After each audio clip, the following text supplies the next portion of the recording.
আলাইকুম। আমার নাম আব্দুল বাসিত রিন্দ। আমি একজন সোশ্যাল মিডিয়া ইনফ্লুয়েন্সার। আমার বিভিন্ন প্ল্যাটফর্মে মিলিয়ন মিলিয়ন ফলোয়ার আছে সোশ্যাল মিডিয়া প্ল্যাটফর্মে। আমার প্রশ্ন হলো যে আমি এক মুসলিম পরিবারে জন্মেছি। আমার বাবা মা মুসলমান ছিলেন। আমি এক নিষ্পাপ শিশু। আমি তো কিছুই জানতাম না।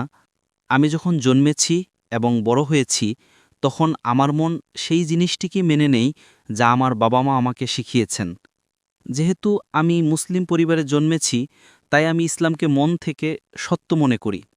এখন যেমন আমাদের লক্ষণ ভাই এসেছিলেন, একজন নিষ্পাপ শিশু। সে কিছুই জানে না যে ধর্ম কি, রিলিজিয়ন কি। আর সে যদি খ্রিস্টান পরিবারে জন্মায় বা হিন্দু পরিবারে জন্মায়, তো সে সেই জিনিসটাকেই ফলো করে, সেই জিনিসটাকেই তার মন মেনে নেয়, যা তার বাবা মা তাকে শিখিয়েছেন এবং তার মনে ঢুকিয়েছেন। তো সে যদি খুব ভালো একজন মানুষ হয়, সে খুব ভালো একজন মানুষ, সে মানুষের সাহায্যও করে, খেয়ালও রাখে, খুব ভালো মানুষ। কিন্তু যদি সে এই অবস্থায় মারা যায়, তাহলে কি সে জাহান্নামে যাবে না জান্নাতে যাবে? যদি জাহান্নামে যায়, তো এটা কি ন্যায় না অন্যায়? ভাই সাহেব, আপনার নাম কি বলেছিলেন? আব্দুল বাসিত রিন্দ। আব্দুল বাসিত। বাসিত রিন্দ। রিন্দ। রিন্দ একটি বেলুচি জাতি। রিন্দ। যে রিন্দ। আব্দুল কাদির ইসলাম আব্দুল বাসিত। হুম। শেখ আব্দুল বাসিত ভালো কারি ছিলেন মাশাল্লাহ।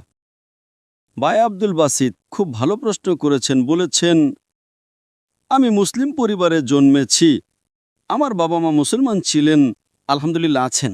না, আপনি ছিলেন বলেছেন, কিন্তু ভুল হয়ে গেছে। মুসলমান আছেন, যা তারা শিখিয়েছেন আমি কবুল করেছি। আমার লক্ষণ ভাই হিন্দু ছিলেন, হিন্দু হয়ে গেছেন। আব্দুল বাসিত বলেছেন, যা আমার বাবা মা বলেছেন আমি মেনে নিয়েছি।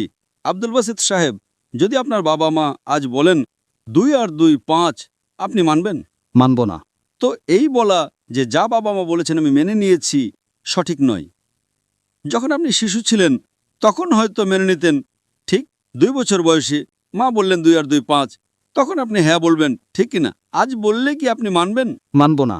Very good. তো ইসলামের এই কথা আল্লাহ রাসূল সাল্লাল্লাহু আলাইহি ওয়াসাল্লাম বলেন যে যতক্ষণ শিশু প্রাপ্তবয়স্ক না হয়, ততক্ষণ তাদের উপর কলম লেখা হয় না, অর্থাৎ সে নিষ্পাপ।